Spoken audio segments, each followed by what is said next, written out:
everyone, and welcome to week 4 of Summer STEAM. Today we'll be making architecture with candy and toothpicks. For this activity, we provided you with 20 toothpicks and 15 gumdrops. You can always get more if you need. So we're going to start with building a simple square. Boop. Boop.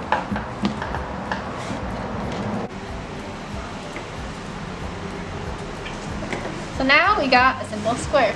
Now we're going to build it up.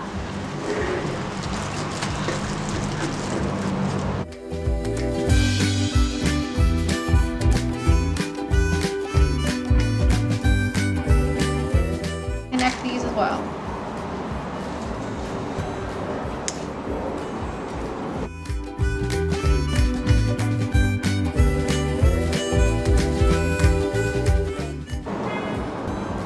So now we got this kind of cube thing, and it's pretty stable, like it's not going to fall either way. And now the challenge is to build something that's at least 6 inches tall. So let's see, that's only 3 inches, so we want to get it to 6 inches. So I think I'll just add another layer.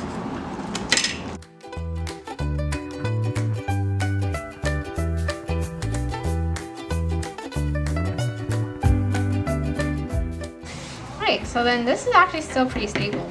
I'd say it's pretty stable. Now we measure it. And it is indeed almost 6 inches, which is okay. Alternatively, you can make something that's more than 6 inches wide. But that's a square one. Alternatively, instead of making a square, we can make a triangle. So let's just do that.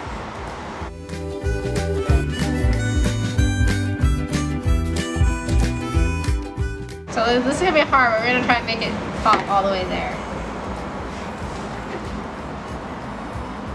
Make sure they're all kind of meet in the middle somewhere. Because then we're just going to stick our gumdrop on top.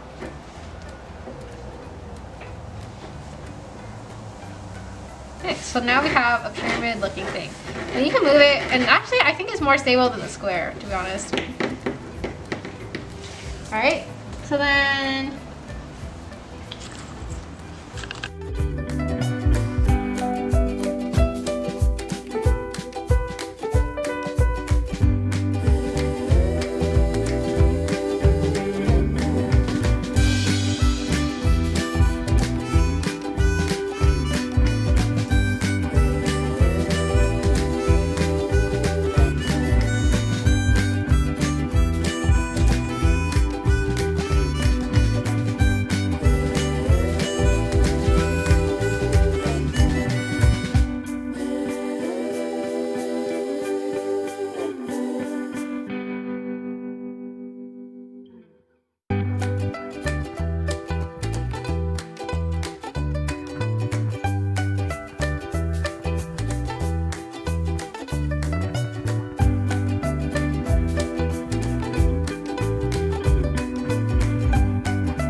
but instead of making it another square, what we're gonna do is we're gonna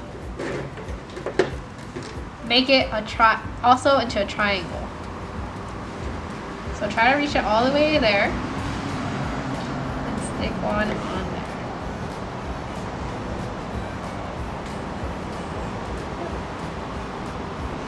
So this is a mix of a square base, but it looks like a triangle right there. And you can wiggle it, and it also is actually pretty stable. And that's it for this one. And this is another square one that's already been made. We're gonna go ahead and we're gonna connect these. As you've probably already discovered, squares collapse easily under compression. 4 toothpicks joined in a square tend to collapse by giving way at their joints, their weakest parts. But if you make a toothpick triangle, the situation changes. The only way to change the angles of the triangle is by shortening one of the sides. So to make the triangle collapse, you would have to push hard enough to break one of the toothpicks. Their gumdrop structures are standing absolutely still. Their parts are always pulling and pushing on each other. Structures remain standing because some parts are being pulled or stretched, and other parts are being pushed or squashed. The parts that are being pulled are in tension. The parts that are being squashed are in compression. Sometimes you can figure out whether something is in tension or compression by imagining yourself in that object's place. If you're a brick and someone piles more bricks on you, you'll feel squashed, so you're in compression. If you're a long steel cable attached to a couple of towers and someone hangs a bridge from you, you'll feel stretched, your intention. Some materials, like bricks, don't squash easily. They are strong in compression. Others, like steel cables or rubber bands, don't break when you stretch them. They are strong under tension. Still others, like steel bars or wooden toothpicks, are strong under both compression and tension.